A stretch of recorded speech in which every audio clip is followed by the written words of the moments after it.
master. Play the men! I pray now, keep below. Where's the master, bosun? You did not hear him. You are able. Caliban, you do it as the sword.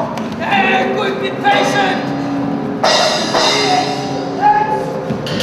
What care these wars for the name of king? Let Caliban silence. Trouble us not. Good, let's remember whom thou hast to rule. None that I more love than myself. You are a counselor.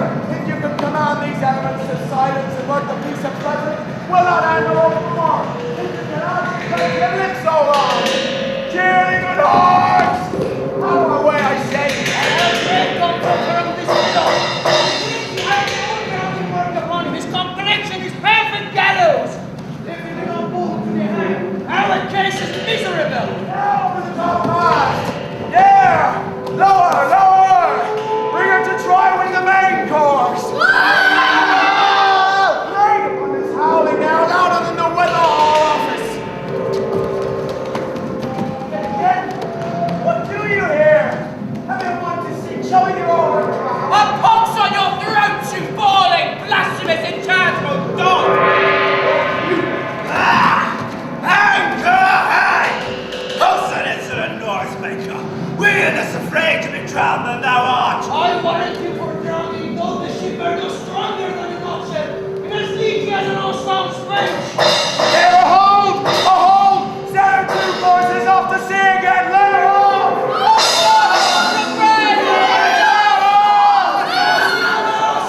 Mercy! Mercy!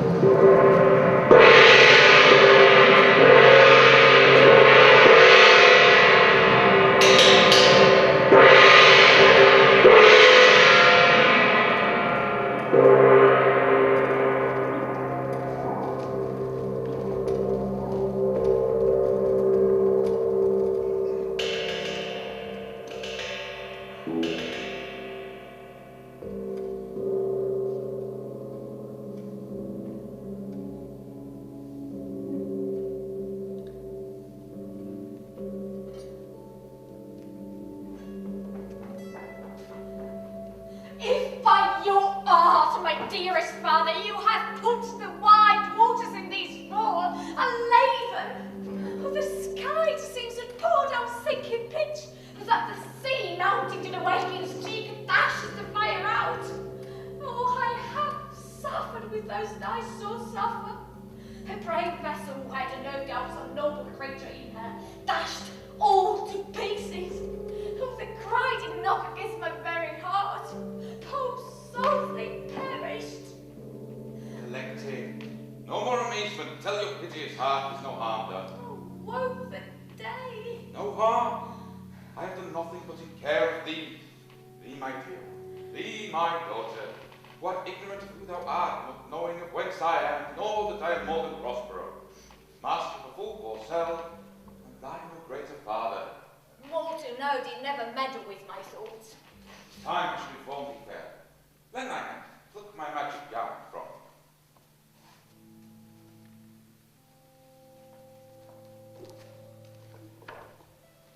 Lie there, my heart. Wipe thou thine eyes. Direful spectacle of the wreck which touched the very virtue of compassion in thee I have, with such provision in my art, so ordered that not a soul, not such perdition as herited a single creature in the vessel, which thou sawest sink, which thou hadst cried.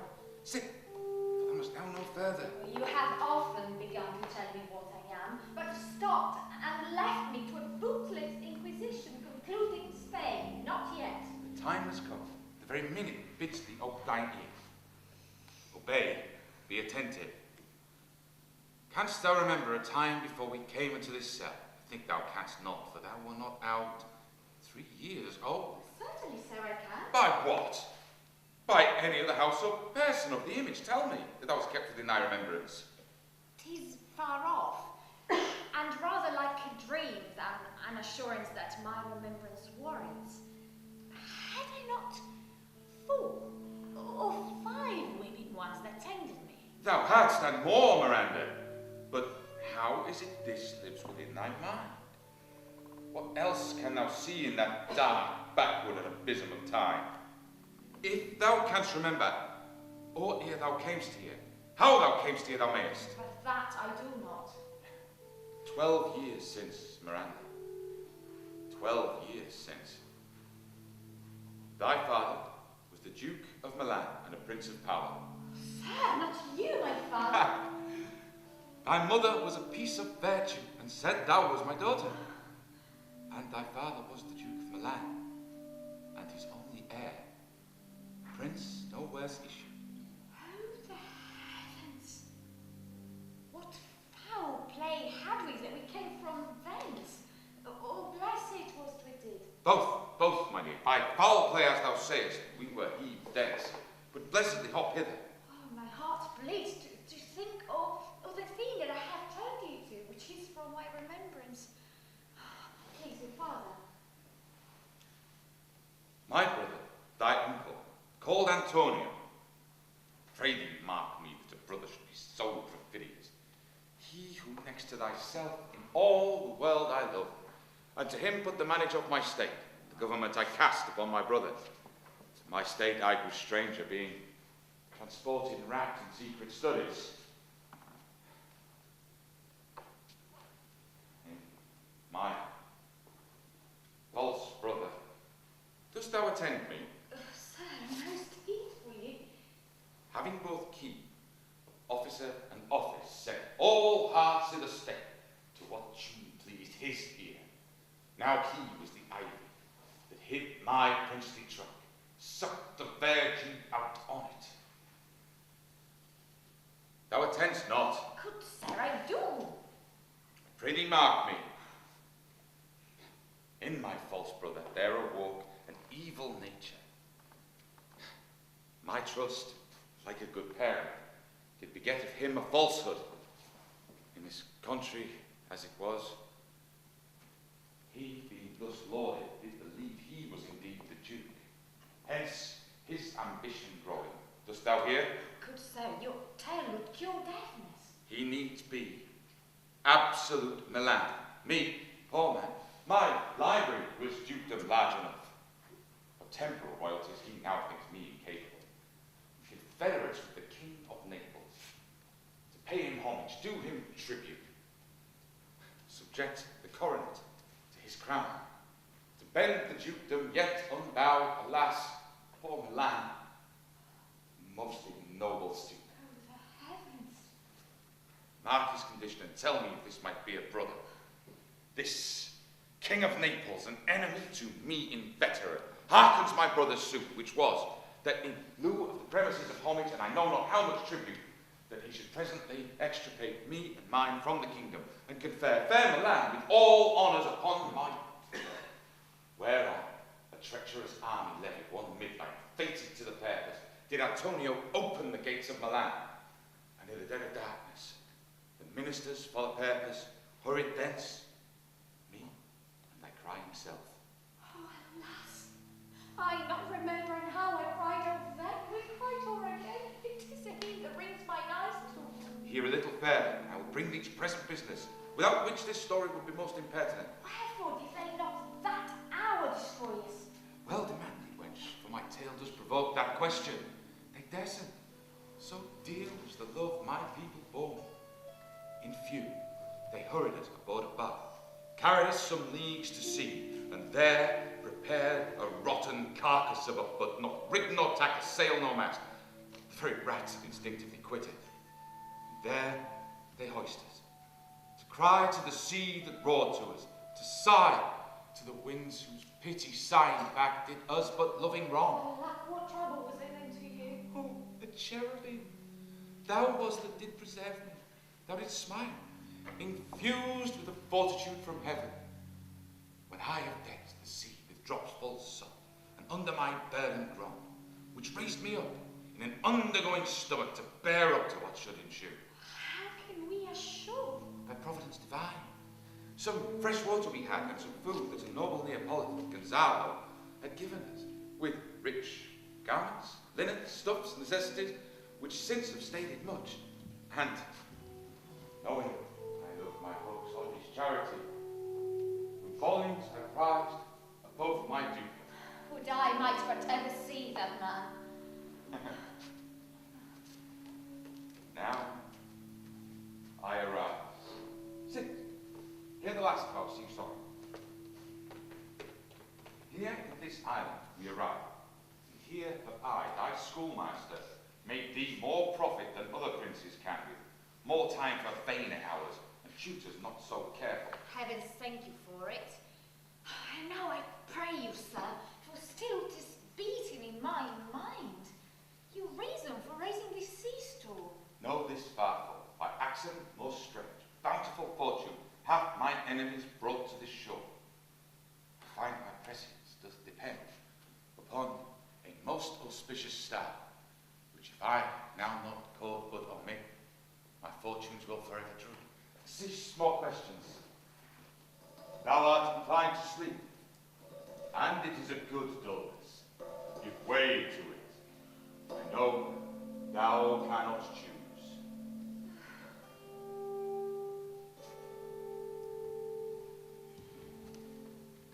Come away, my Ariel. Here, Ariel, come. All hail, great master, great sir, hail. I come to answer thy best pleasure, be it to fly, to swim, to dive in the fire, to ride on the curled clouds, to thy strong being, task Ariel, and all her quality. Hast thou, Ariel, performed to point the tempest I bade thee? To every article, I boarded the king's ship, now in the peak, now in the waist, the deck, in every cabin I flamed amazement. Sometimes I divide and burn in many places. On the topmast, the yards, and bowsprit would I flame distinctly, then meet and join. Jove's lightnings, the precursors of thy dreadful thunderclaps, more momentary and sight outrunning were not. The fire and cracks of sulphurous roaring, the most mighty Neptune seemed to besiege, and make his bold waves tremble. Yea, his dread trident shake. Who was so firm, so constant, that his coil did not infect his reason? Not a soul but felt the fever of the mad, and played some tricks of desperation. All but mariners plunged in the foaming brine and quit the vessel. Then all afire with me, the king's son Ferdinand, with hair upstaring, then like reeds, not hair, was the first man that leapt, cried, "Hell is empty and all the devils are here!" Was this not nigh shore? Close by, my master. Are they, Ariel, safe? Not a hair perish, on their staining garments not a blemish, but fresher than before. And as thou badest me, in truth I have dispersed them about the isle. The king's son have I landed by himself, whom I left cooling of the air with sighs in an odd angle of the isle, and sitting, his arms in this sad knot. Of the king's ship, and the mariners. Say, how thou was there, and all the rest of the fleet. Safely in harbour is the king's ship, in the deep nook where once thou caused me up at midnight to fetch dew from the still vexed Bermudas. There she's hid. The mariners all under hatches stowed, who with a charm joined to their suffered labours, I have left asleep. And for the rest of the fleet which I dispersed, they are all met again, and are upon the Mediterranean float, bound sadly home from Naples, supposing they saw the king's ship wrecked, and his great person perished. This was well done, my Ariel, but there is more work for us to do. How goes the day? Past the mid-season? At least 2 glasses. The time between 6 and now must by us both be spent most preciously.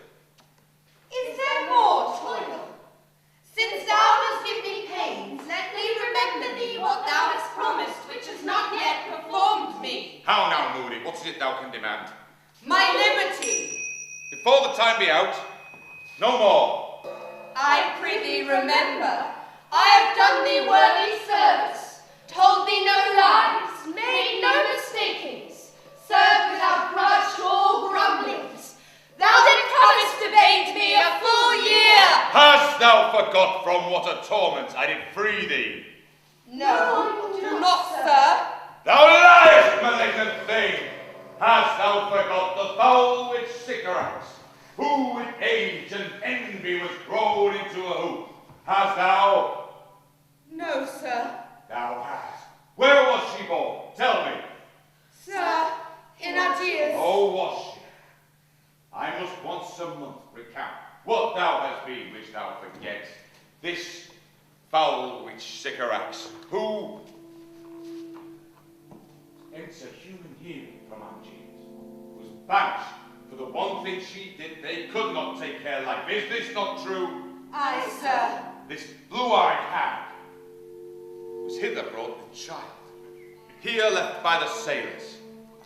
Then my slave, as thou callest thyself, was then hair-said, and a spirit too dainty to act out her earthly and abhorrent commands, refusing her grand hests, for which she did confine thee by help of her more potent ministers, and in her most unmitigating rage, into a cloven pine, within which rift, in prison thou did remain 12 years, in which time she died, and left thee there, where they did bent thy groans as fast as mill wheels strike.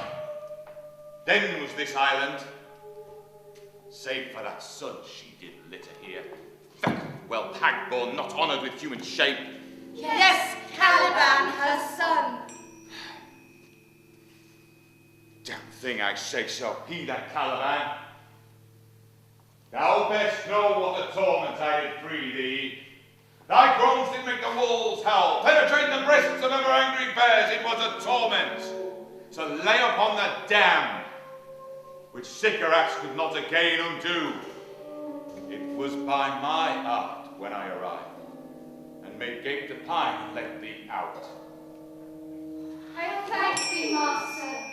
If thou more murmurest, I will render public, peg thee in its knotty entrails, till thou hast howled away 12 winters.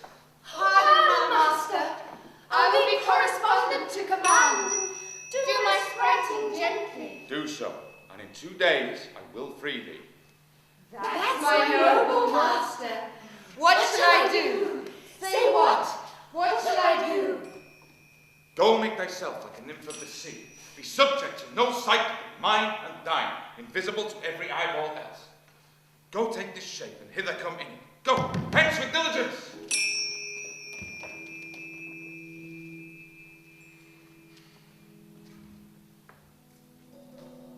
Awake, dear heart. Awake. Thou hast slept well.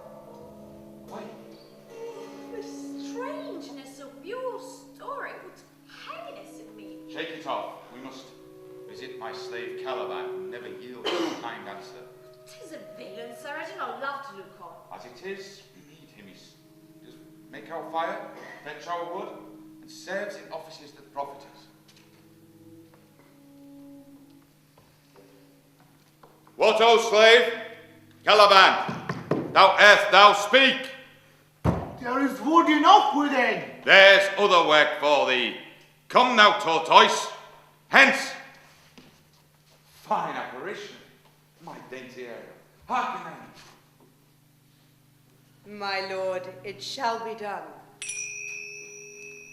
Thou must poison a slave got by the devil himself. Come forth. As wicked dewier as my mother brushed with raven's feather from a wholesome fat, drop on you both! A southwest blow on you, and blister you all For this be sure, tonight you shall be wrapped with side stitches that shall pen thy breath up. I must eat my dinner. This island is mine, by Sycorax my mother, which thou takest from me. When thou camest first, thou strokest me, and madest much of me. wouldst give me waters with berries in it, and teach me how to name the bigger light and how the less that burned by day and night. And then I loved thee, and showed thee all the qualities of the isle, the fresh springs, the brine pits, barren places, and fertile. Cosby, I did that so. All the charms of sycorax, toads, beetles, bats, light on you. For I am all the subjects that you have, which first was my own king. And here you tie me in this hard rock, whilst you do keep from me rest of the island. Thou most lying slave, who stripes me move not kindness. I've treated thee, filth as thou art, with human care, lodged thee in my own cell, till thou didst seek to violate the honor of my child. Oh, would it had been done. Thou didst prevent me. I had people that desire with Calibans. Boring slave, which any prince of goodness will not take, being capable of all ill. I pity thee, took pains to make thee speak, taught thee each hour one thing or other.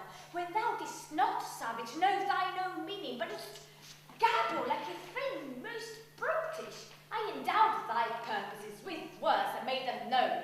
But thy vile race, though thou didst learn, had that in which good natures could not abide to be with. Therefore was thou deservedly confined to this rock. Who has deserved more than a prison? How you taught me language, and my profit on it is I know how to curse. The rat plague rid you for learning that language. Backseat hence! Thou art best as shrugs thou mallest. Fetches him wouldn't be quick.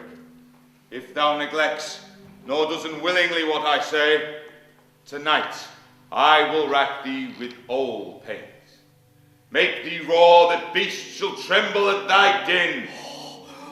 Oh no, prithee, I must obey. His art is such of power that it would control my dense god Setebos and make a vessel of him. So, slave, hence!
Thence I have followed it. For it hath drawn me, rather. But is gone.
curtains of thine eye advance. Say what thou seest yonder. What is't?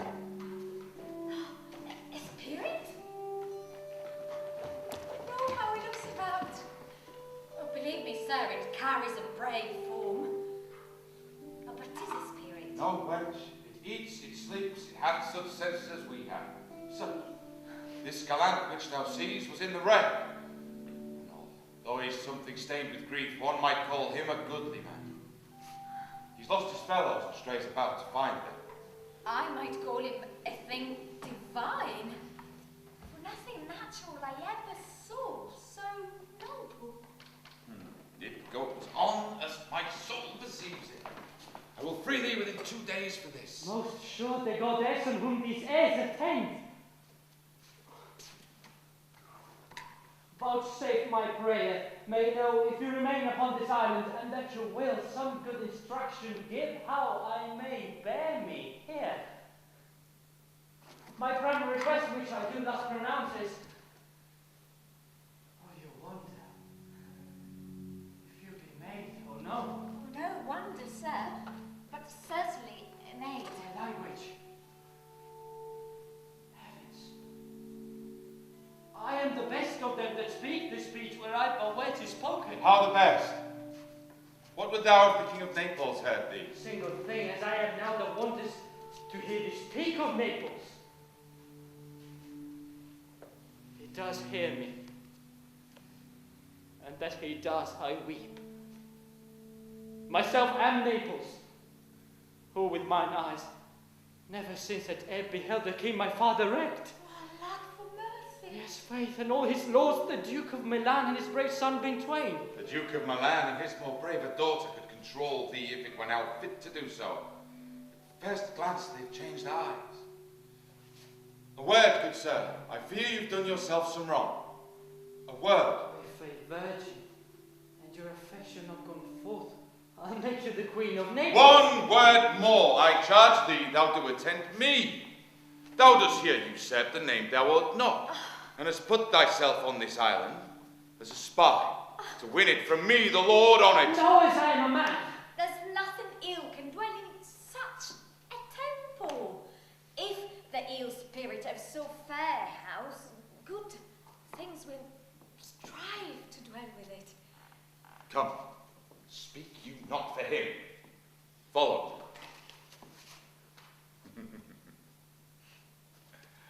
I'll manacle thy feet and neck together. Salt water shall thou drink, thy bones of the breast muzzle. Wither roots of 28 good cradles. Follow! Oh, now I will resist such entertainment till mine enemy has more power. Dear father, make not too rash a trial of him, for he is gentle and not fearful. My foot, my tutor. Put thy sword. I can here disarm thee with this stick, and make thy weapon drop. Beseech you, father. Hence hang not on my garments. Surety. Silence!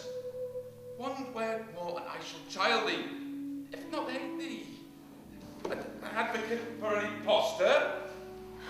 Thou thinkst there are no such shapes as he, having seen but he and Caliban.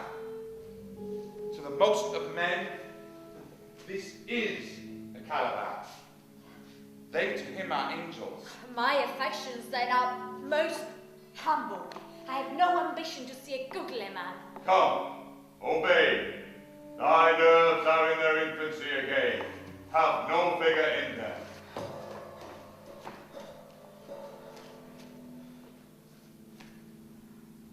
So they are. My spirits, as in a dream, are all bound up. My father's loss, the weakness which I feel, the wreck of all my friends, and all this men's threats to whom I am subdued, are but light to me. Might I but through my prison once a day behold this maid, or corners else of the earth let liberty make use of, space enough have I such a prison. Works. Come. Hearken else thou shalt do. Follow. Be of comfort, sir. My father's of a better nature than he appears by speech.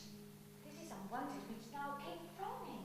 Thou shalt be as free as mountain winds, but then do all points of my command. To the syllable. Come.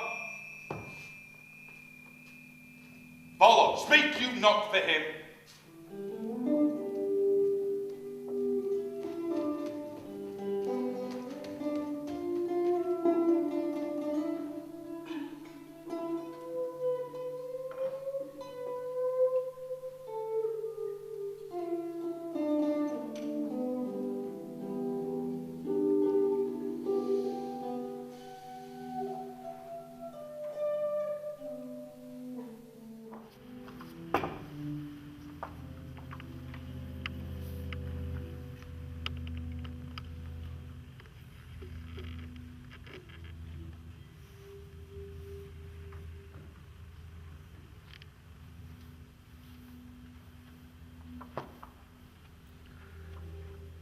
Beseech you, sir, be merry.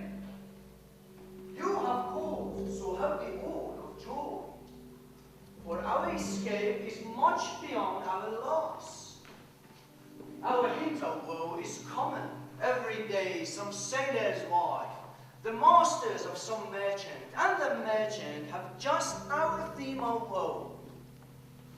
But for the miracle, our preservation, few in millions can speak like us. Then wisely, good sir, weigh our sorrow with our comfort. I prithee, peace. He receives comfort like cold porridge. A visitor will not give him over, sir. He's winding up the watch of his wits. By and by will strike. Sir, One, tell. when every grief is entertained that's offered, comes to the entertainer, $1! dollar comes to him indeed. You have spoken truer than you Oh, purpose. you have taken it wisely than I meant you should. Therefore, my lord, Why, what a spendthrift he is of his tongue. Prithee, spare. what I have done, but yet, We'll be talking. though this island seem to be desert, uninhabitable and almost inaccessible, Yet. the air breathed upon us here most sweet. Always have had lungs and rotted ones. Or to perfumed by fen. Here is everything advantageous to life. True, to say means to live. Of that there's none or little. How lush and lusty the grass looks. How green. The ground indeed is But corny. with an eye of green in it. He misses not much. Though he doth not mistake the truth totally. But the rarity of it is, which is indeed almost beyond credit, As many harsh rarities are. that our garments being, as they were drenched in the sea, hold notwithstanding their freshness and gloss, being rather new-dyed than stained with salt water. If not one of his pockets could speak, would he not say he lied? I am very forcing pocket up his report. Methinks our garments are now as fresh as when we put them on first in Africa, at the marriage of the king's fair daughter Caliban to the king of Tunis. It was a sweet marriage, and we prospered well in our return. Is not, sir, my doublet as fresh as the first day I wore it? I mean in a sword. That sword was well fished for. When I wore it at your daughter's marriage. You cram these words into my ears against the stomach of my sense. When I had never married my daughter there. Coming thence, my son is lost. And she too, in my rate, who is so far from Italy removed, I ne'er again shall see her. Oh, thou, mine heir of Naples and of Milan, what strange fish hath made his meal on thee? Sir, he may live. I saw him beating the surgeons under him and riding upon their backs. I not doubt he came ashore the land. No, he's gone. Sir, you may thank yourself for this great loss. That would not bless our Europe with your daughter, but rather lose her to an African, where she at least is banished from your eye, who have cause yet to wit the grief on it. Prithee, peace. You and Neil too, and importuned otherwise by all of us. And the fair soul herself waited between loathness and obedience, at which end of the beam should bow. We have lost your son, I fear forever. Milan and Naples have more widows in them of this business making than we bring men to comfort them. The fault is your own. So is the dearest of the lost! My lord Sebastian, the truth you speak doth lack some gentleness and time to speak it in. You rob the soul when you should bring the plaster. Very well. It is foul weather in us all, good sir, when you are cloudy. Foul weather. Very foul. Had I plantation of this isle, my lord, It's so it with nettle seem docks of Marlows. and were the king on it, what would I do? Escaping drunk for want of wine. In the Commonwealth, I would by contrary execute all things. For no kind of traffic would I admit, no name of magistrate, letters should not be known, riches, poverty, or need of any service, none. Contract, succession, born, bound of land, tilth, vineyard, none, no use of metal, coal, or wine, or oil, no occupation, all men idle, all, and women too, but innocent and pure. No sovereignty. Yet he would be king on it. The latter part of his commonwealth forgets the beginning. All things in common nature should produce without suit or render. Treason, felony, sword, pike, gun, knife, or need of any engine would I not have but nature. But nature should bring forth of its own kind all poison, all abundance, to feed my innocent people. No marrying among his subjects. None, man. All idle whores and knaves. I would with such perfection govern, sir, excel the golden age. Save his majesty! Long live Gonzalo!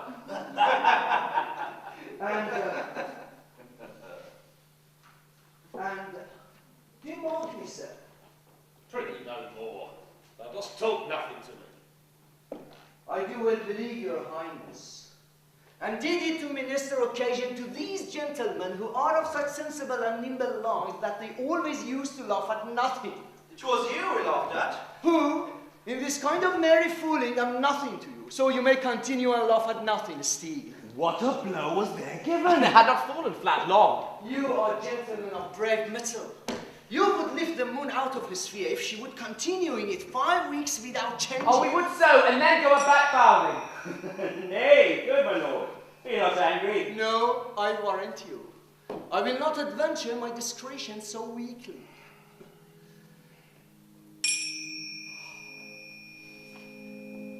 Will you loft me asleep?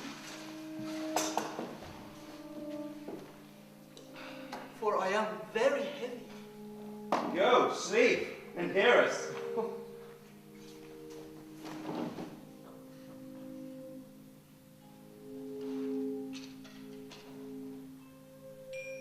What? All so soon asleep? I wish mine eyes would with themselves shut up my thoughts. I feel they're inclined to do so. Sir, do not omit the heavy offer of it. It seldom visits sorrow. When it doth, it is a comfort. We too, my lord, will guard your person while you take your rest and watch your safety. Thank you, wondrous heavy.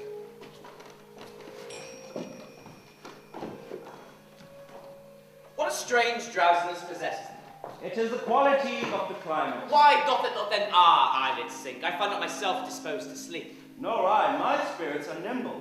They fell altogether as by consent, dropped as by a thunderstroke. What might, worthy Sebastian? Oh, what might?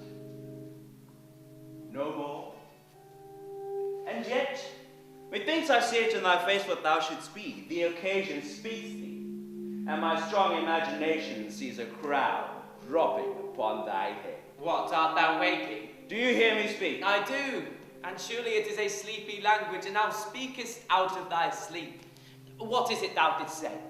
'Tis a strange repose to be asleep with eyes wide open, standing, speaking, moving, and yet so fast asleep. Noble Sebastian, let thy fortune sleep. Thy whence whilst thou art waking? Thou dost snore distinctly. There's meaning in thy snores. I'm more serious than my custom. You must be so too. To heed me which does to do so troubles thee all. Well, I am standing water. Then I'll teach you how to flow. Do so. To ebb hereditary sloth instructs me.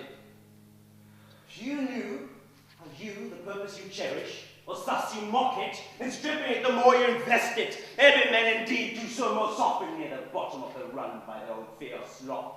Prithee, say on. The setting of an eye and cheek proclaim a matter to thee, and a birth indeed which throws thee much to yield. Thus, sir, this lord of weak remembrance, who shall be of little memory when he hath been earthed, hath here persuaded, for he is a spirit of persuasion that professes to persuade the king his sons is alive. 'Tis as impossible that he is undrowned as he that sleeps here swim. Well, I have no hope that he is undrowned. Oh, hast thou no hope? What great hope have you? No hope that way, there's hope so high that ambition cannot pierce a wink beyond. But doubt discovery. Will you grant me that Ferdinand is drowned? He's gone. So tell me, who is the next heir of Naples? Clarabel. She that is queen of Tunis? She that dwells 10 leagues beyond men's life? She that from Naples can have no note lest the sun will post? What stuff is this? How say you so? 'Tis true, my brother's daughter is queen of Tunis, and so is she heir of Naples. Twixt regions there's some space. A space whose every cubic seems to cry out, how shall that Clarabel measure us back to Naples? Keep in Tunis and let Sebastian wait. Say this was death which hath now seized them. Why, they're no worse than now they are. They be that can rule Naples as well as he that sleeps. Lords that can prate as amply and unnecessarily as this Gonzalo. I myself can make a chuff of a deep chat. Oh, that you bore the mind that I do. What a sleep this is for your advancement. Do you understand me? Methinks I do. And how does your content tender your good fortune? I remember you did supplant your brother Prospero. True, and look how my garments sit upon me, much feater than before. My brother's servants were then my fellows, and now they're my men. But for your conscience? Aye, sir, where lies that? If it were God to put me to my slipper, but I feel not this deity in my bosom. 20 consciences stand twixt me and Milan. Can it be they melt here, they molest? Here lies your brother, no better than the earth he lies upon. Say he is that which he is now, that's dead.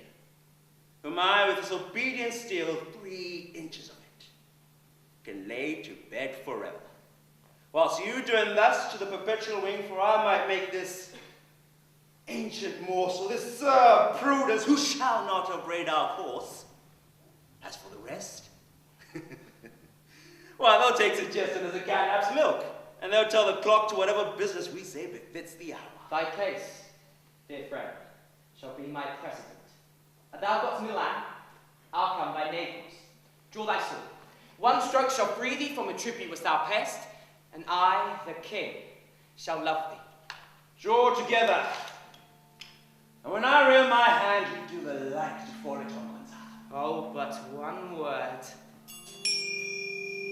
My master through his art foresees the danger you, his friend, are in, and sends me forth, or else his project dies, to keep them living.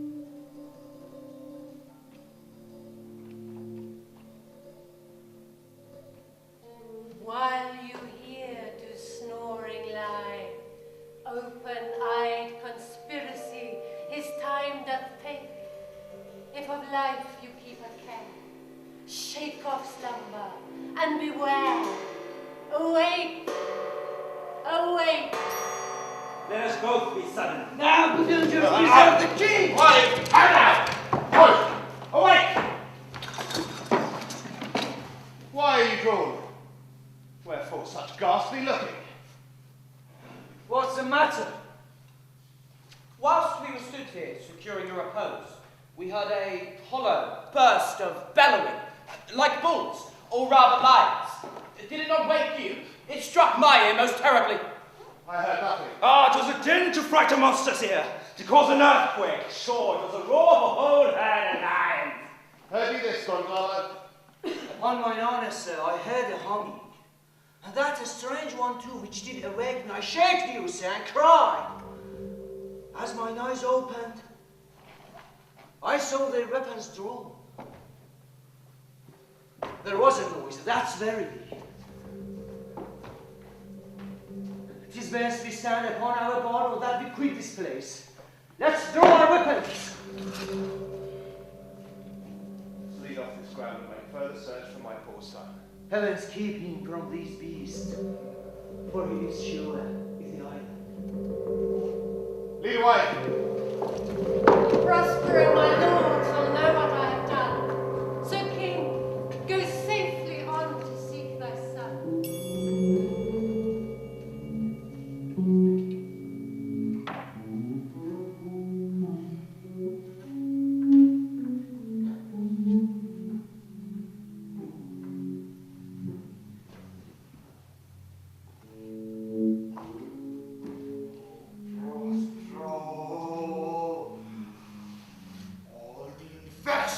That the sun sucks up from books, fans, flags on Prosper fall and make him by inchmeal a disease. His spirits hear me, but yet thy need must come. Devil Lord Page, fright me with arching shows. Pitch me the mire, not lead me like a fire run in the dark out of my way, unless he bid them. But for every trifle they are set upon me, sometimes like apes that mow and jabber at me and after bark me. And then like hedgehogs that lie tumbling in my barefoot way among their pricks at my footfall. Sometimes am I all wound with echoes who with their cloven tongues do haste me to madness.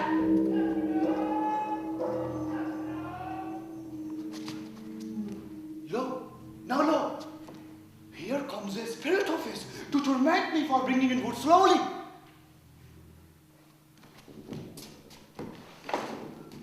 I'll fall flat, perchance he will not mind me.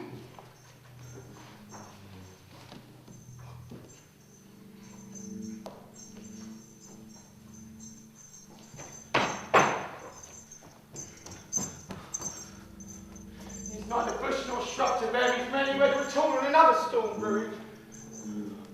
I hear it sing in the wind. Yon same black cloud, yon huge one that looks like a foul bomber that will shed its liquor. Well, if it should thunder as it did before, I know not where to hide my head. Yon same black cloud cannot choose before my tail.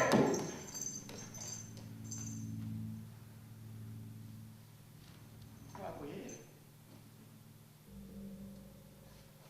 A man or a fish?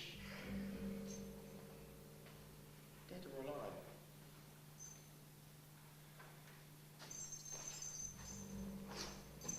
Oh, fish. He smells like a fish, a very ancient fish-like smell, a kind of the nearest porter. Strange fish. Were I in England now and had but this fish painted, not a holiday full, there would gut bid me a piece of silver. There would this monster make a man, any strange beast there makes a man. When they will not give a doit to relieve a lame beggar, they will lay out 10 to see a dead Indian. Legs like a man, and his fins like arms. Warm on my trot. I do now let loose my opinion, hold it no longer. This is no fish, but an islander that has lately suffered by thunderbolt. Alas, the storm has come again.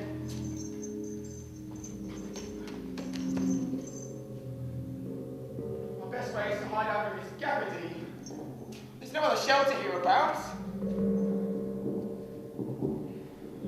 Misery acquaints a man with strange bedfellows. I will here shroud to the dregs of the storm be cast.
While Stephano breathes at nostrils. The spirit torments me! Oh! It's some monster, the owl with 4 legs, who has got, as I take it, an egu. Where the devil should he learn our language? I will give him some relief if it be but for that. If I can recover him and get to Naples with him, he's a present for any emperor that ever trod on neat's leather. Oh, do not torment me! I prithee, I will bring my wood on faster! He's in his fit now and does not talk after the wisest. He should taste of my bottle. If you have never tasted wine before, it'll go near to remove his fit. If I can recover him and keep him tame, I will not take too much for him. He shall pay for him that's having that sourly. Thou dost me yet but little help. Thou wilt anon. I know it by thy trembling. Now Prospero was upon thee. Come, on your ways. Open your mouth. Here is that which will give language to you, cat. Open your mouth. This will shake your shaking, I can tell you, and that's soundly. You cannot tell who's your friend. Open your chops again. I should know that voice. It should be. But he's drowned, and he's a devil's oldest me. 4 legs and 2 voices. A most delicate monster. His forward voice is to speak well now of his friend. His backward voice is to utter foul speeches and to detract. If all the wine in my bottle will recover him, I will help his aching. Come. Amen. I will pour some into thy other mouth. Stephano. Dost thou other mouth call me? Mercy, mercy, this is a devil and no monster. I will leave him. I have no long spoon. Stephano!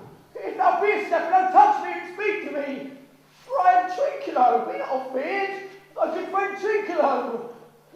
If thou beest Trinculo, come forth. I will pull thee by thy lesser legs. If any be Trinculo's legs, these are they.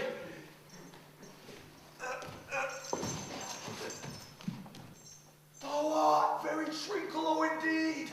How camest thou to be the siege of this moon calf? Can he vent Trinculos? I took him to be killed by thunderstroke. But art thou not drowned, Stephano? I hope now thou art not drowned. Is the storm overblown? I hid me under this dead moon calf's gabardine for fear of the storm. But art thou living, Stephano? Oh, Stephano, too near Politan Prithee, do not turn me around, my stomach is not constant. These be fine things, and if they be not as bright, there is a brave God, and fair celestial liquor. I will lead to him. How didst thou escape? How camest thou hither? I escaped upon a butt of sap that the sailors heaved overboard by this bottle, which I've made from the bark of a tree with mine own hands since I was cast ashore. I will swear upon that bottle to be thy true subject, for the liquor is not earthly. Here, swear how thou escapest. I swam ashore, man, like a duck. I can swim like a duck, I'll be sworn. Kiss the book. Though thou canst swim like a duck, thou art great like a goose. Oh, Stephano, hast thou any more of this? The whole book, man. My cellar is in a rock by the seaside where my wine is in. Yeah. How now, moon calf? How does thine aid do? Hast thou not dropped from heaven? Out of the moon, I do assure thee. I was the man in the moon whence I was. I have seen thee in her, and I do adore thee. My mistress showed me thee, and thy dog, and thy bush. Come, swear to that. Kiss the book. I will furnish it to none within consents. Swear. Why, this good light, this is a very shallow monster. What I have feared of him. A very weak monster. The man in the moon. A most poor credulous monster. Well-drawn monster, in good sooth. I will show thee every fertile inch of the island, and I will kiss thy foot. I pray thee be my God. Why, this light a very perfidious and drunken monster. When's God's asleep, he'll rob his bottle. I will kiss thy foot. I will swear myself thy subject. Come on then. Down and swear. I should laugh myself to death at this puppy-headed monster. A most scurvy monster. I could find it in my heart to beat it. Come kiss. But that the poor monster can drink. Oh, abominable monster. I will show thee best springs. I'll pluck thee berries. I will fish for thee and get thee wood enough. The plague upon that tyrant that I serve. I'll bear him no more sticks. And follow thee, thou wondrous man. A most ridiculous monster to make a wonder of a poor drunkard. I prithee, let me bring thee where crabs grow, and I with my long nails will dig the pignuts, show the jay's nest, and instruct how to snare the nimble marmoset. I will bring thee to clustering filberts, and sometimes I will get the young scallops from the rock. Wilt thou go with me? I prithee, lead the way now without any more talking. Swinkle, the king and all our company else being drowned, we will inherit here. Here, bear my bottle. Fellow Trinkle, I will fill it By and by again. Farewell, master. Farewell. Farewell! A drunken monster. A howling monster. No more dance. I'll make for fish. No fetching for Henry. Else requiring no scrap treachery nor wash dish. Then, to Caliban! There's a new master. Get a new man.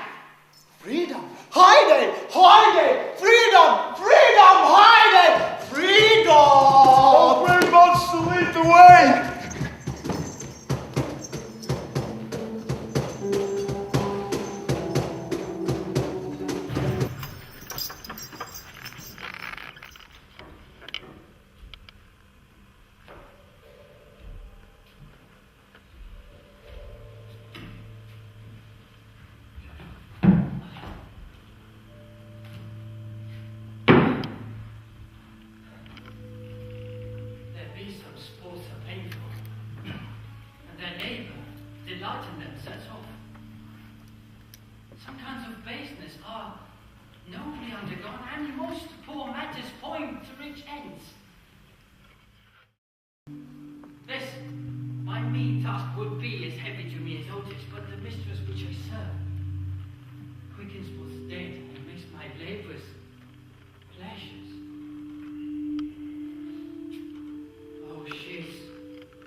Gentle than her father's craft, and he's composed of harshness. I must remove some thousands of these logs and pile them up upon a soaring junction. My sweet mistress weeps when she sees me work and says, such baseness had never like executor.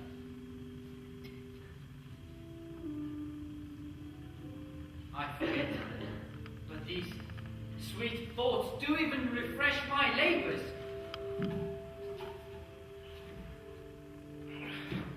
Most busiest when I do it. Alas, now pray you work not so hard. I would the lightning had burned out those logs that you enjoyed to pile. Pray set it down and rest you, when this bird will weep for heavy wearity. My father is hard to study. Pray now, rest yourself. He's safe with these 3 hours. Most dear mistress, the sun will set before I shall discharge what I must strive to do. You sit down, I'll bear your lot a while. Please give me that. I carry to the pile. No, precious creature, I had rather crack my sinews, break my back, than you should such dishonor undergo while I sit lazy by. It would become me as well as it does you, and I should do it with much more ease, for my goodwill is to it, and yours it is against. Up! Ow!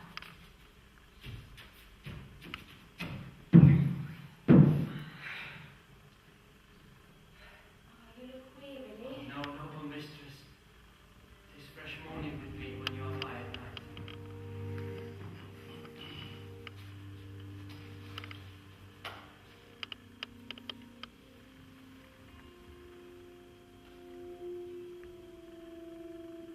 I do beseech you, chiefly that I might set it in my prayers. What is your name? Miranda. Oh, my father! I broke your hest to say so. Admired Miranda. Indeed, the top of admiration, worth what's dearest to the world. For many a lady, I have eyed with best regard, and many a times the harmony of their tongues hath into bondage brought my too diligent ear. For several virtues have I liked several women, never any with so full soul, but some defect in her did quarrel with the noblest grace she owed, and put it to the foil. Are you?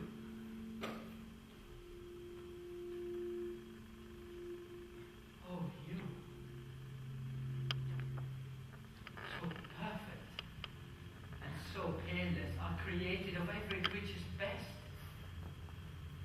I do not know one of my sex. No woman's face remember, save from my class mine own. Nor have I seen more than I call men than you, good friend. My dear father, how features are abroad, I am skilless of. But by my modesty, the jewel in my dower, I would not wish any companion in the world but you. Nor can imagination form a shape besides yourself to like of. But I prattle something too wildly, and my father's precepts I never do forget. I am in my condition a prince, Miranda. I do think a king. I would not so, and would no more endure this wooden slavery than to suffer the flesh fly blow my mouth.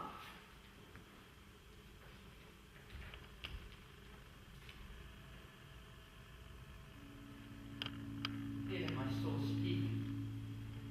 The very instant that I saw you, did my heart fly to your service. There besides to make me slave to it, and for your sake am I this patient lordman. Do you love me? Oh, heaven! Oh, earth, bear witness to the sound and crumbles I profess with kind event, if I speak true. If hollowly invert what best is boding me to mischief. I beyond all limit of what else is the world to love. Rise. Honor you.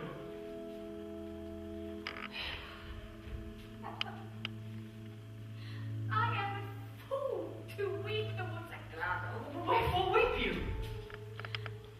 At my unworthiness, that dare not offer what I desire to give, and much less take what I should die to want.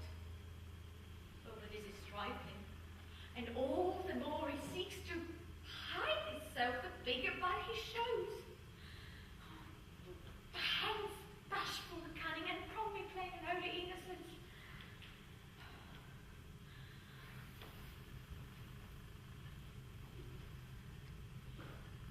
I am your wife. You will marry me. If not, I'll die your maid. Be your fellow, you may deny me, but I'll be your servant, whether you will or no. My mistress, dearest, and I thus humble ever. My husband, then. I with the heart's willingest want this air of freedom. Here's my hand. And mine, with my heart in. And now farewell till half an hour hence. 1,000,000.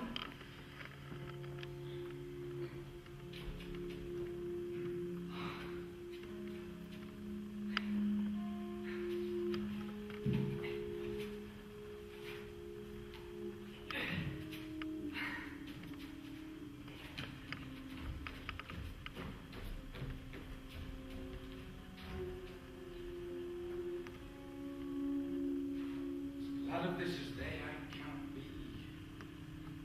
So I'm going. Yet ere supper time I must perform much business at the table.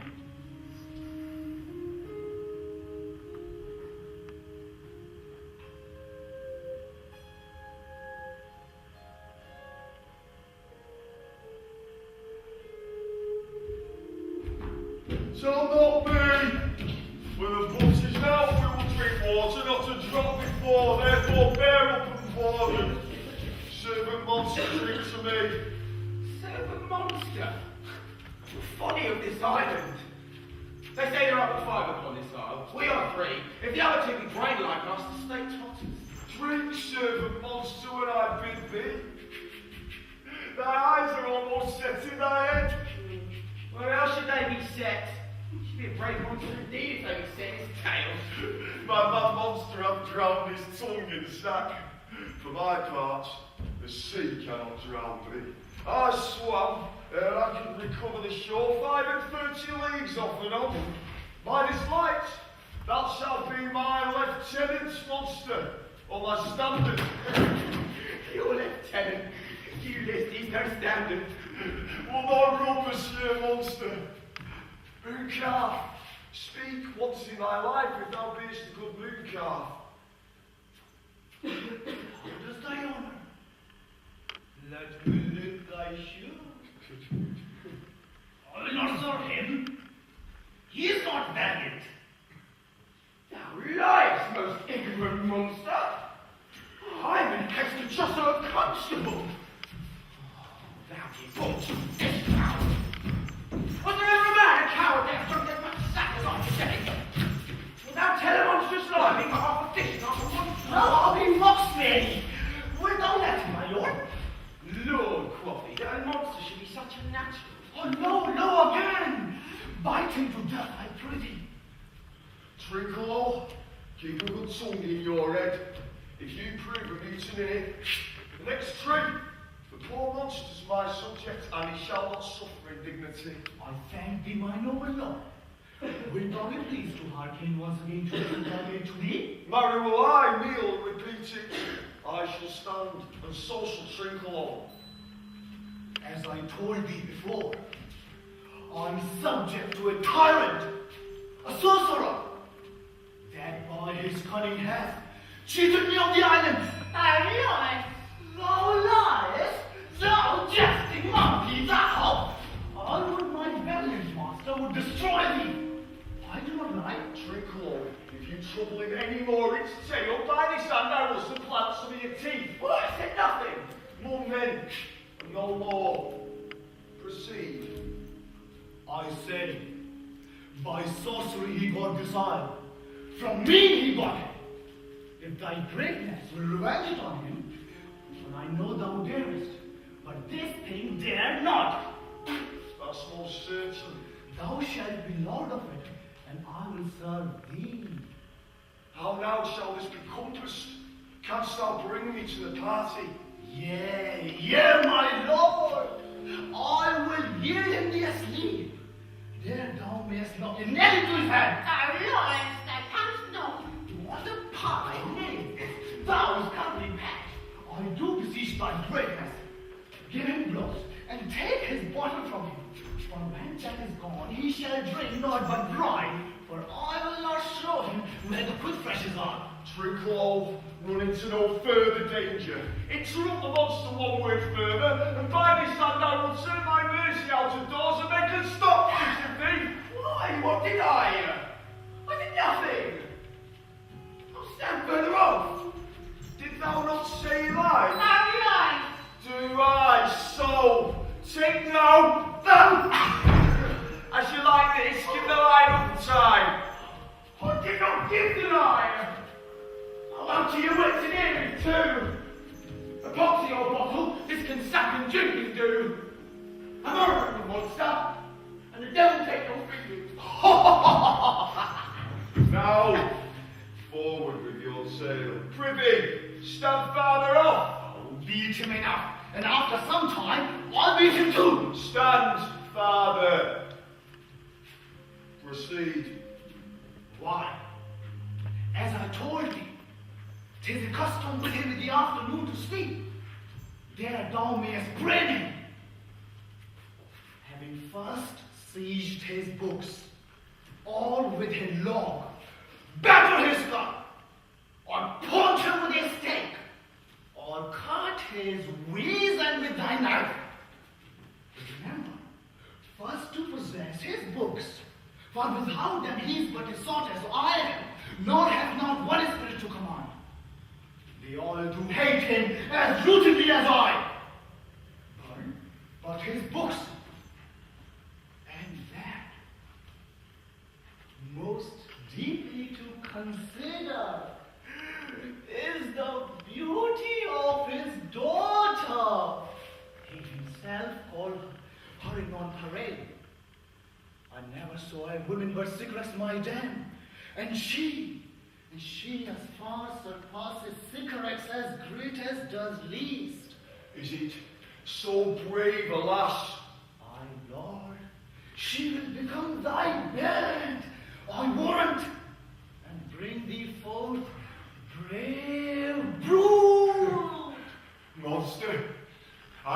kill this man. His daughter and I shall be king and queen. Save our graces, and Twinkle or thyself shall be viceroys. Does that like the clock, Twinkle? Excellent. Give me thy hand. I'm sorry I beat thee.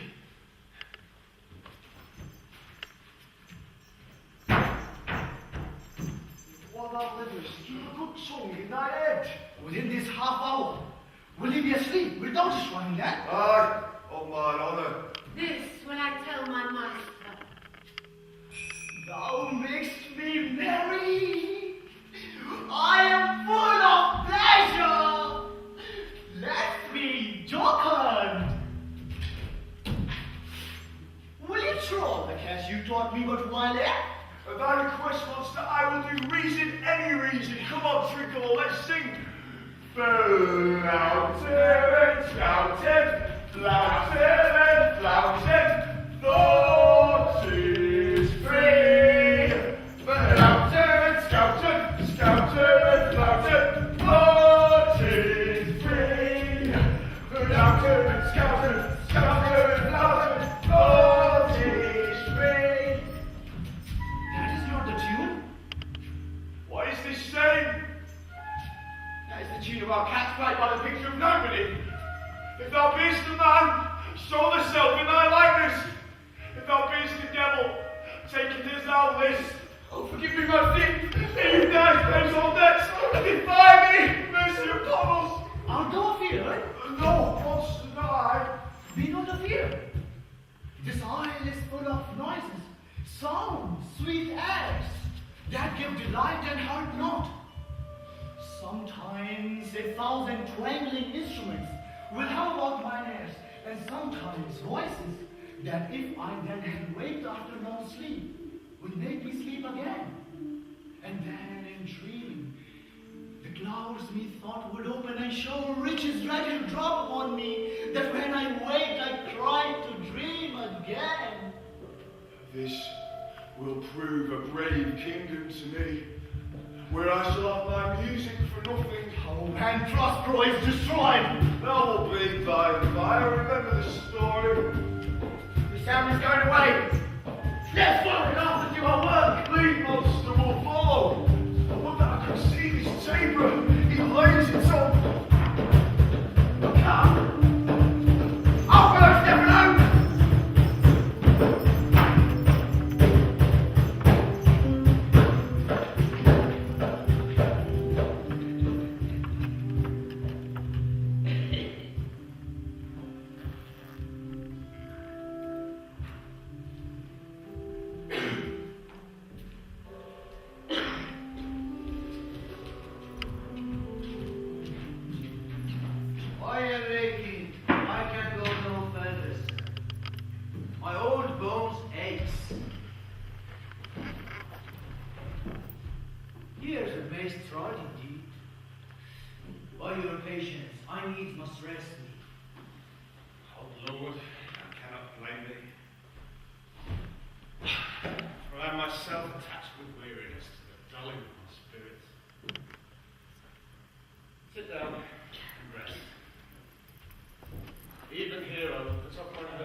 Let it be tonight, for now though oppressed travel, they will not nor cannot use such vigilance as when they were fresh. I say tonight, no more.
since they have left their viands behind, for we have stomachs, would it please you to taste of what is here?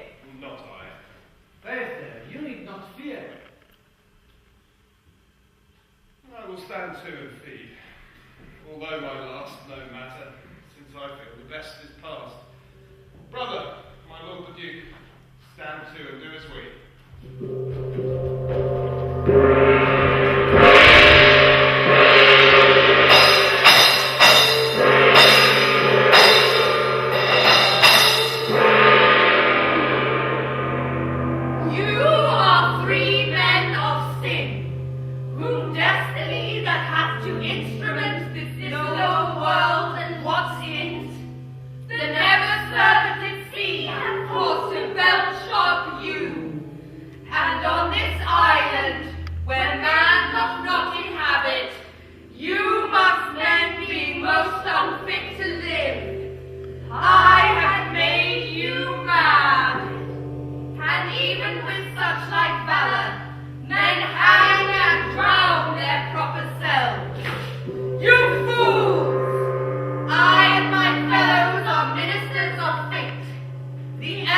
Of whom your swords are tempered, may as well wound the loud winds, or with bemocked at stabs kill the still closing waters, as diminish one gal that's in my plume.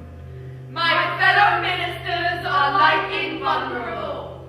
If you could hurt, your swords are now too massy for your strength, and will not be uplifted. But remember, for that's my business to you, that you three from Milan did supplant good Prospero, exposed unto the sea which hath requited him and his innocent child, for which foul deed the powers delaying, not forgetting, have incensed the seas and shores, yea, all the creatures against your peace. Thee and thy son Alonso they have bereft, and do pronounce by me lingering perdition, worse than any death can be at once, shall step by step attend you and your ways, whose wraths to guard you from, which here, in this most desolate isle, else falls upon your heads, is nothing but hard sorrow and a clear life ensuing.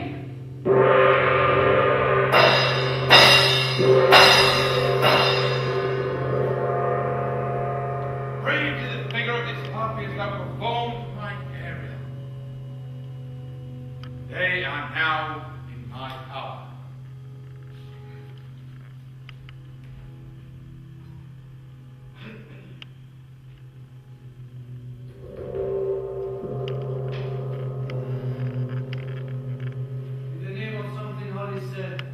Why stand you in this stranger's stead? It is monstrous. Monstrous. Methought the billows spoken toward me. The winds that sing to me. And the thunder, that deep and dreadful organ pipe, pronounced the name of Prosper. It did base my trespass. Therefore, my son let loose his belly. And I'll sink him deeper than plummet has sounded. And with him there thy majesty. But one feed at a time. I'll fight their legions all! I'll be thy second! I will beseech you, follow them swiftly, and hinder them from what this ecstasy may now provoke them to. All three of them are desperate. Their great gift, thy poison good work a great time after, now begins to bar the spirits. Follow, I pray you!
makes amends.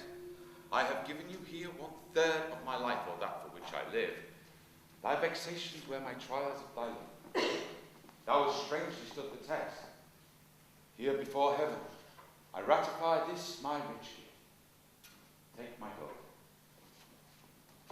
But if thou breakst her virgin not before all sanctimonious ceremonies can with full and holy rite be ministered, no sweet aspirations will the heavens let fall to make this contract grow.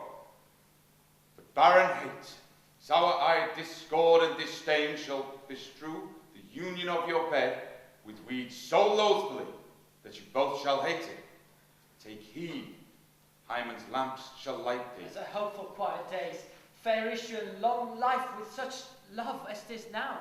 The strongest suggestion our worst genius can shall never melt mine honour into lust, to take away the edge of that day's celebration. Fair Lisbeth, sit, talk with her. She is thine own.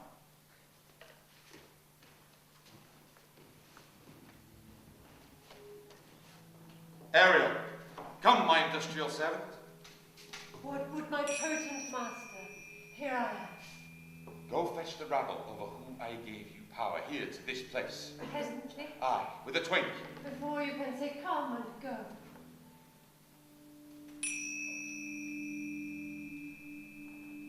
Do you love me, master? Dearly, my Ariel, do not appear till thou hears me call.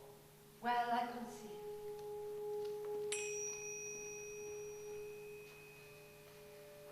Thou do look to be true. Do not give dalliance too much to the rain. Come.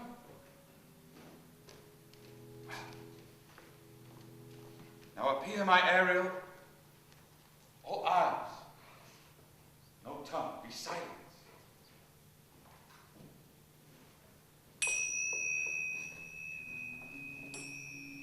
Ceres, most bounteous lady, that rich lease of wheat, rye, barley, vetches, oats, and peas, that turfy mountains will leave nibbling sheep, and flat meat that restore them to keep. The queen of the sky, whose watery arch messenger mine, bids deliver thee, and with her sovereign grace, in this very place, to come and sport. Her peacocks fly amain. Approach, rich Ceres, her to entertain. Hail, many-coloured messenger, that ne'er does disobey the wife of Jupiter, who with their saffron rings upon my flowers diffuses honey drops, refreshing shower, and with each end of thy blue bow dost crown my bosky acres and my unsloped down. Rich scarf to my proud earth. Why hath thy queen summoned me hither? A contract of true love to celebrate, and some donations freely to estate on the blessed lands. Tell me, heavenly bow, if Venus or her son, as thou dost know, do now attend the queen, since they did but the means that thus give this my daughter got, her and her blind boy's scandalous company I have foresaw. Of her society be not afraid. I met her deity cutting the clouds with Paphos, and her son doth drove with her. Here thought they to have done some wanton charm upon this man and maid, whose vows are that no bed right shall be paid till Hymen's thought be lighted. But in vain. Mars' hot minion is returned again. Her waspish-headed son has broke his arrows, swears he will shoot no more, but play with sparrows, and be a boy right out. Highest queen of state, great Juno comes. I know her by her gait.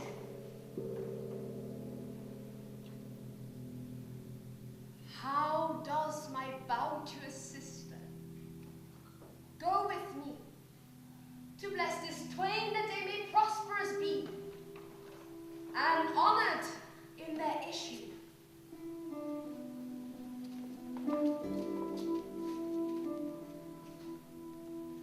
Honor, riches, merit, blessing, long continuance and increasing. All rejoice bestow upon you. Juno sings her blessings on you. Earth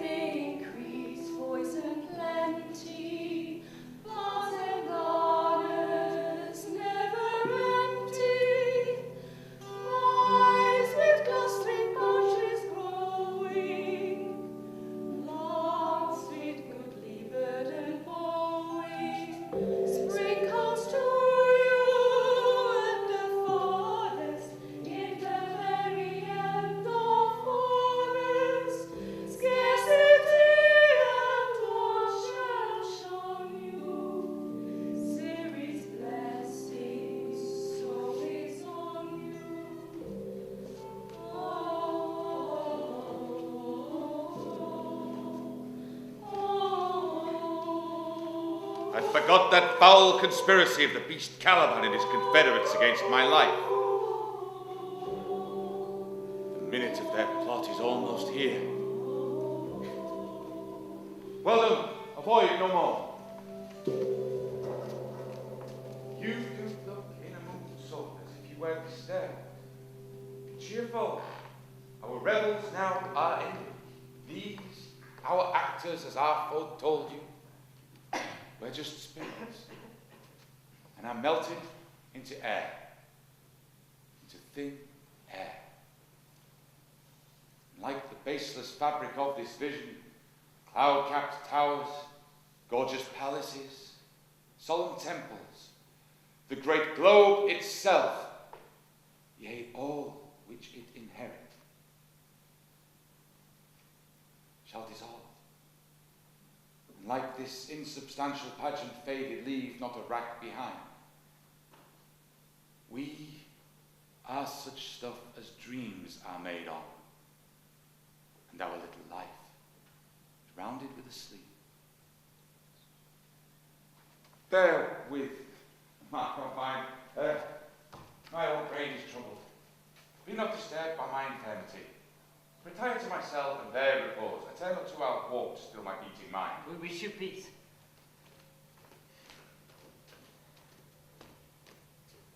Come with a thought, my Ariel.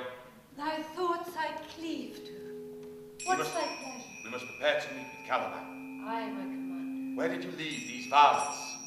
I told you, sir. They were red hot with drinking, so full of valor that they smote the air for breathing in their fists, beat the ground for hissing of their feet, yet always bending toward their purpose. And then I beat my tabor, at which, like unbacked colts, they pricked their ears, advanced their eyelids, lifted their noses as they smelt music. I soon charmed their ears, that calf-like they my lowing followed, through toothed briars, sharp furzes, pricking gorse, and thorns, which entered their flame of sin. At last I left them, in the filthy mantled pool beyond your cell, there dancing up to the chins, that the foul labour stunk their feet. This was well done, my man. A shape invisible, retain still. The trumpery in my house. Bring it forth, the stale to catch these thieves. I go. A devil, born devil, whom my pains humanely taken, lost, all lost. And as with age, his body grows uglier, so his mind cankers. I will plague them all, even to roaring.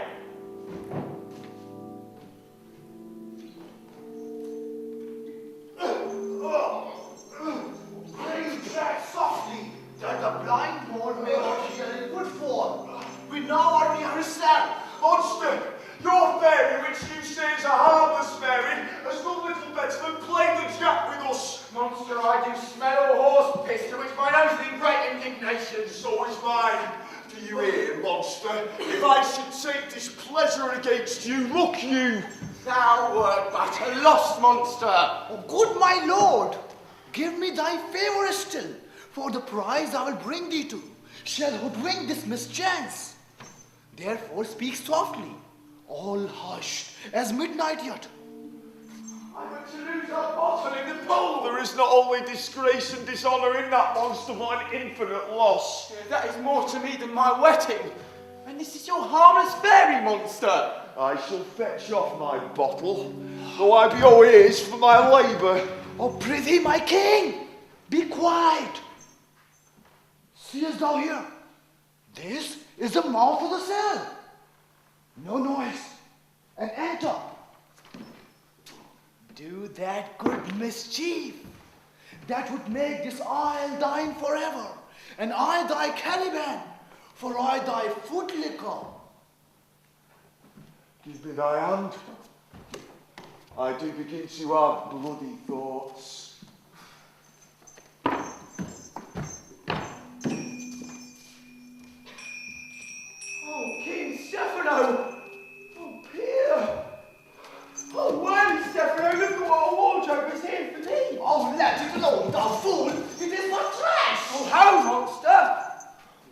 what belongs to a frippery. Oh, King Stephano! Put off that gown, Shrinkle! By this hand down off that gown! Ray shall have it. Oh, drops, ye drowned this fool! What do you mean to daunt us on such luggage? Let us alone and do the murder first. If he awake, from toe to crown, he will fill our screens with pages, make us ashamed to stop. Be quiet, monster! Mistress Line, is this not my jerkin? Now is the jerkin under the line? Now, jerkin, you are like to lose your hair and prove a bald, jerkin. Do. We steal by line and level and feel like you're great. And thank me for that jest. There's a garment for it, which shall not go unrewarded while I'm king of this country. Steal by line and level is an excellent passing bait. There's another garment for it. Come, monster. Put some lime on your fingers and away with the rest. Oh, I will have none of it. We shall lose our time and all be done to barnacles or eggs, before as villainous low. Monster, lay to your fingers. Help to bear this away where my hogshead of wine is, or I will turn you out of my kingdom. Go to, carry this. Yeah, and this. And this. Yeah, and this. And this.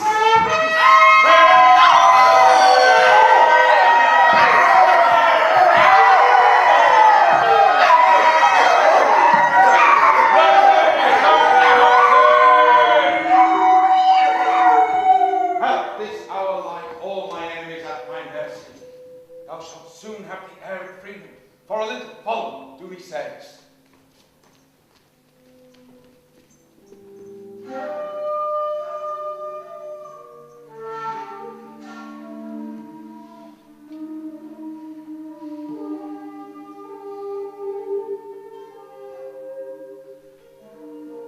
Now does my project gather to a head. My charms crack not, my spirits obey. Time goes upright with its carriage. How goes the day? On the 6th hour, at which time, my lord, you said our work should cease. I did say so when I first raised the Tempest. How fares the king and his followers, spirit? Confined together in the same fashion as you gave in charge, just as you left them. All prisoners, sir, in the lime grove which weather fends your cell. They cannot budge till your release. The king, his brother, and yours abide all three distracted, and the remainder mourning over them, brimful of sorrow and dismay. But chiefly him whom you turned, sir, the good old Lord Gonzalo. His tears run down his beard like winter's drops from eaves of reeds.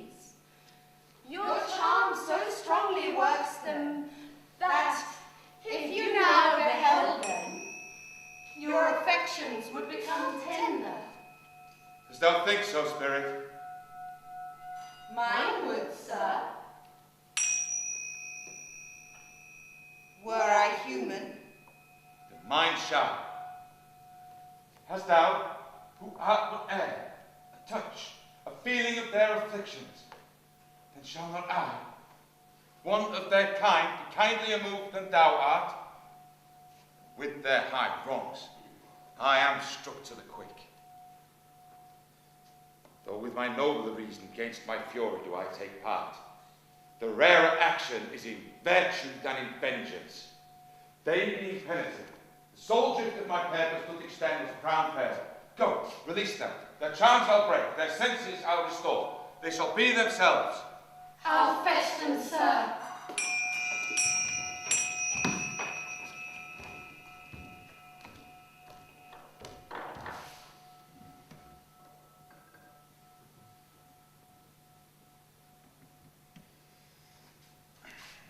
Ye elves of hills, brooks, standing lakes and groves, and ye that on the sand with printless foot do chase the aiming Neptune, and do fly him when he comes back, you demi-puppets, that by moonshine do the green sour ringlets make, where the hue not bites, and you whose pastime is to make the midnight mushrooms that rejoice to hear the solemn curfew, by whose power weak masters though ye be. I have bedimmed the noontide sun, called forth the mutinous winds, and between the green sea and the azure vault sent roaring war. To the dread rattling thunder I have given fire, and rifted Jove's stout oak with his own bolts. The firm base promontory I have made shake, and by the spurs plucked up the pine, and the cedar, graves at my command, have waked their sleepers, oped and let them out by my so potent art. This rough magic I here abjure. When I have needed some heavenly music, which even now I do, to work my end upon their senses that this airy charm is full, I'll break my staff, bury it certain fathoms in the earth, and deeper than did ever plummet sound, I'll drown my book.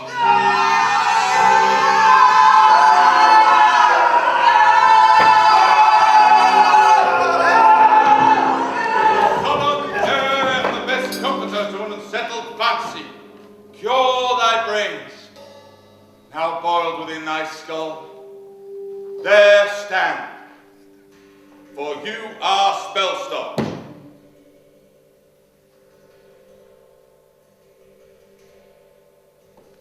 Holy Gonzalo, honourable man, my eyes in social was the show of thine fall fallowy drops. The charm dissolves apace, and as the morning steals upon the night and dissolves the darkness, so their rising senses clear fog that clouds their clear mantle of reason. Oh, good Gonzalo, my true preserver, to him thou followest. Good sir, I will pay on both in word and deed. Most cruelly did thou, Alonso, use me and my daughter. Thy brother was a fairer in the act. Flesh and blood, brother mine, who entertained ambition, expelled remorse and nature. I do forgive thee, unnatural though thou art. Their understanding begins to swell, and as the approaching tide fills the reasonable shore that now lies foul and muddy, not one of them that looks upon me or would know me. Ariel, I will decase me, present myself as I was once Milan. Go quickly, spirit, thou shalt ere long be free.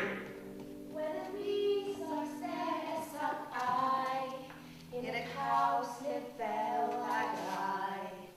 There I couch with owls to cry, on a bat's back I do fly. After summer merrily, merrily shall I live now, under the blossom that hangs on the bough. My dainty spirit, I shall miss thee, but thou shalt be free. Go to the king's ship. There, under the hatches, find the mariners asleep. The master being awake and forced to this place, and quickly out with it. I drink the air before me and return away your pulse twice beat. All torments, trouble, wonder, and amazement inhabits here. Some heavenly power guide us out of this fearful country. Behold, Sir King, the wronged Duke of Milan, Prospero. To you and your company, I bid a hearty welcome. Thou beest here, mother. Some enchanting spirit to abuse me. As late as I not know.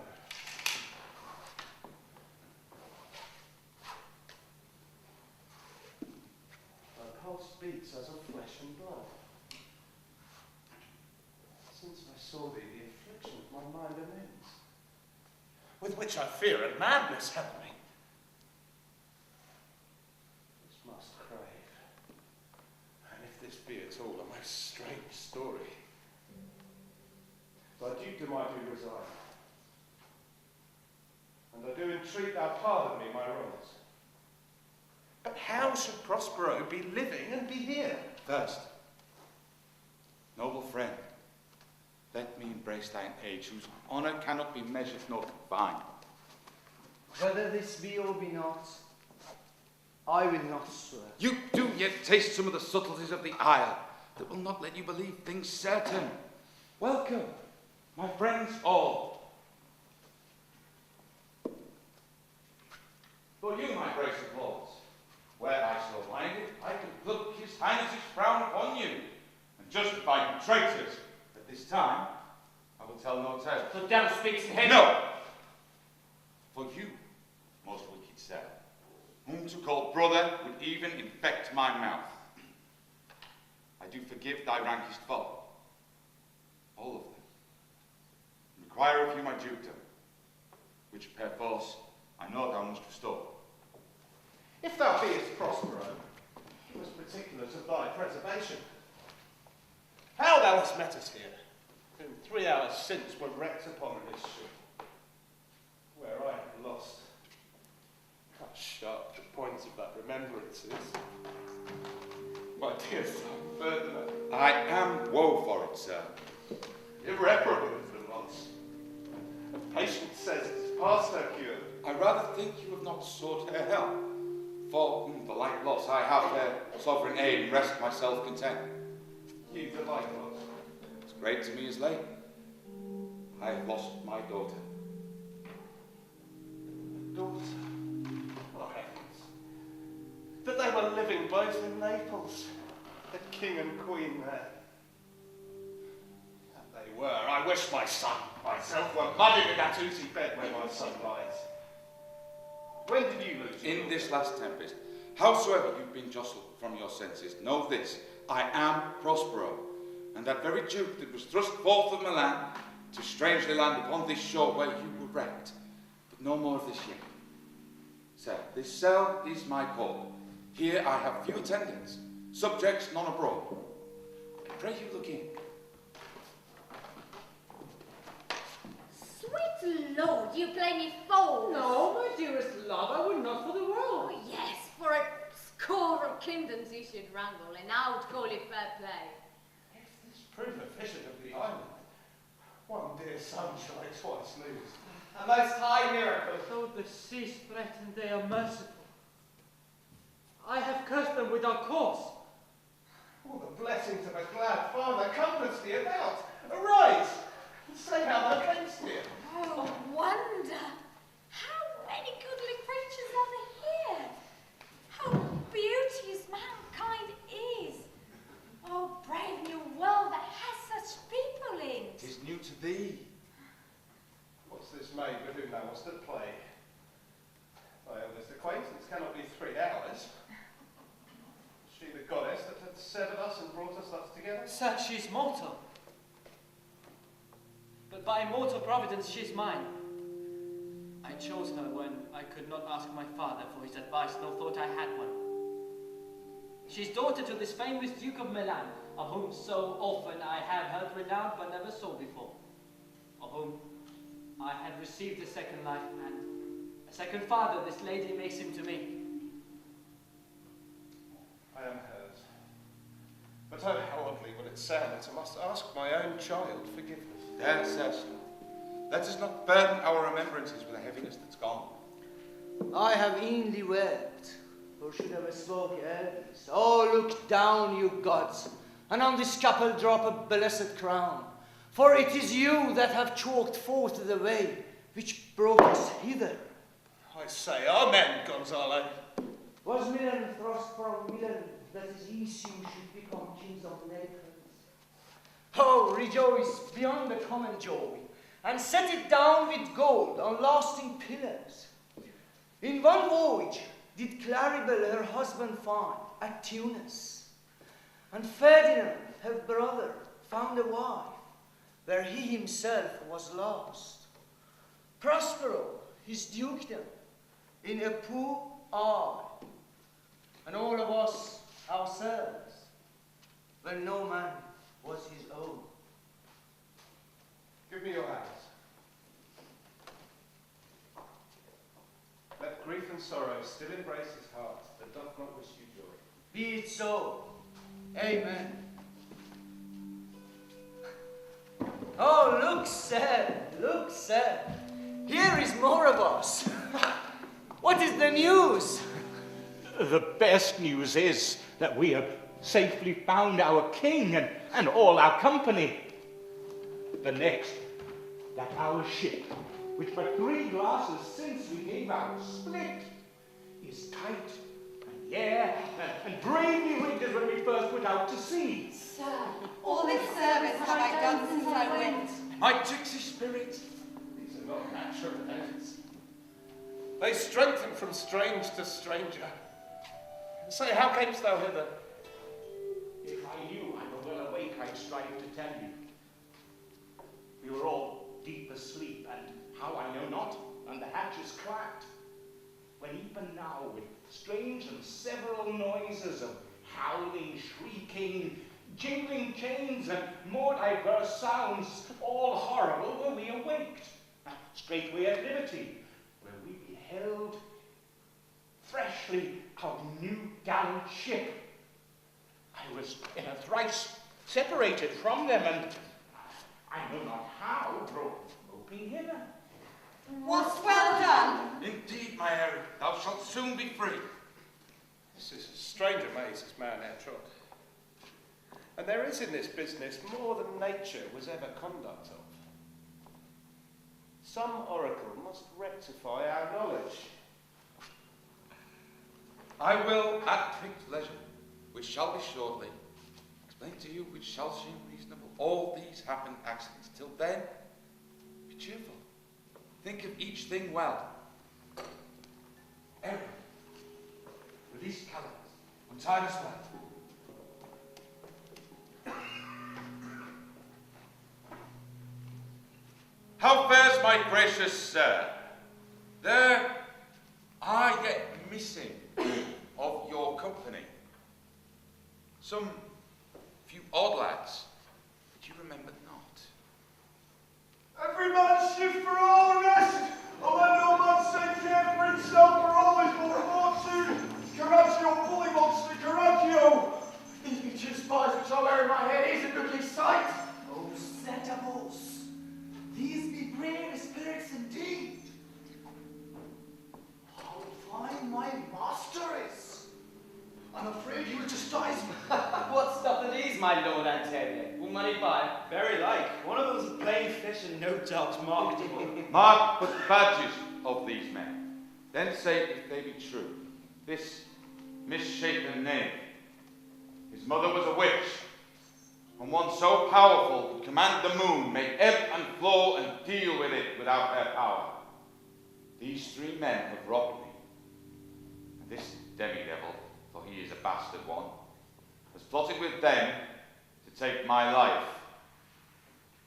2 of these men you must know and own. This thing of darkness. I acknowledge mine. I shall be pissed to death. Is not this Stephano, my drunken butler? He is drunk now. Where have he won? A trinculo is reeling right. Where should they find this grand liquor that hath gilded them? How camest thou in this pickle?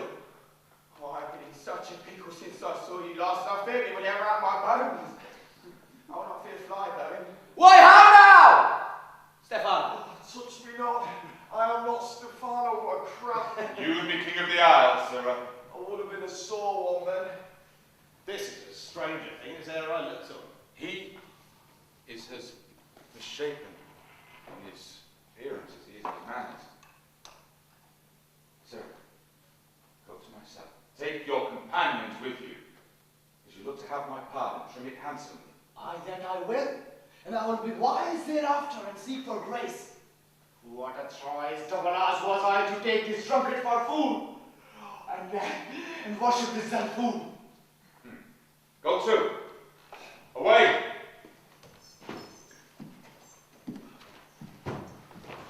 Hey! Bestow your luggage where you found it. Or stole it, rather.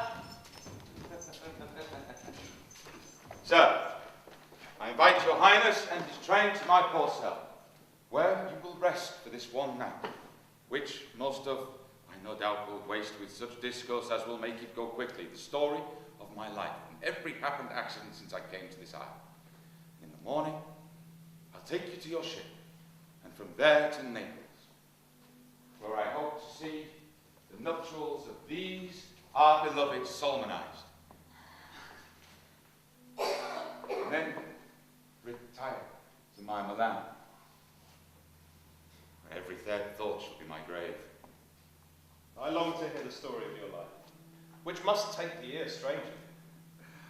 I'll deliver all, and promise calm seas, auspicious gales, and sails so expeditious that you shall reach your royal fleet far off. Ariel, that is thy charge. Then to the elements be free. And fare thee well. Please you.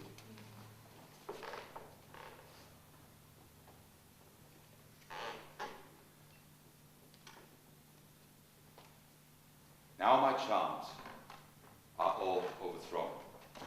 What strength I have of my own, which is most vain. Now it is true, I must be here confined by you, or sent to Naples. Let me not, since I have my dukedom God, and pardon the deceiver, dwell in this bare island by your spell. But release me from my bands, with the help of your good hands. Gentle breath with yours my sails must fill, or else my project fails, which was to please. Now I want spirits to enforce, art to enchant.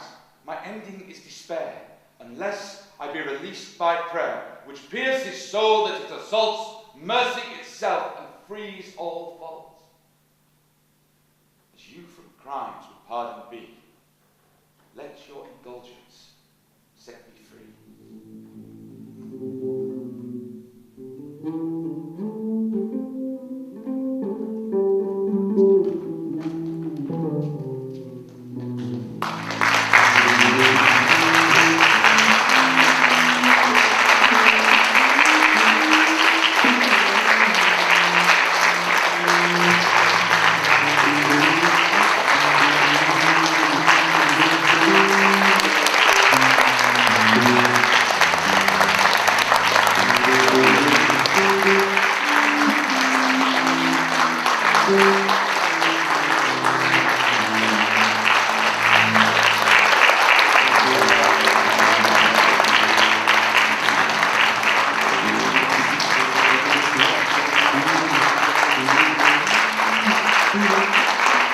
Thank you.